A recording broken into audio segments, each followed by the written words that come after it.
స్పష్టంగా చెప్పారు.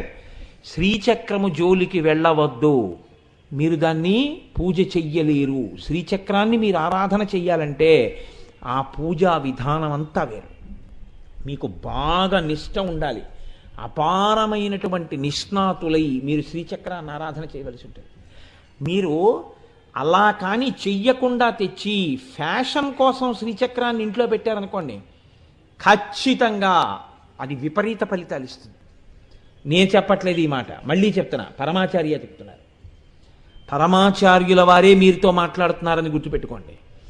శ్రీచక్రాన్ని ఇంట పెట్టి పూజ చెయ్యడానికి సిద్ధపడకూడదు. అటువంటి స్థితిలో మనం ఉన్నాం. శ్రీచక్రం గురించి నాకు బాగా తెలుసు, శ్రీచక్ర పూజ ఎలా చెయ్యాలో నాకు బాగా తెలుసు అన్న పెద్దలు కొద్దిమంది మాత్రమే ఉంటారు. అటువంటి పెద్దలు ఇంట్లో ఉండి ఎక్కడికైనా వెళ్ళినప్పుడు ఎలా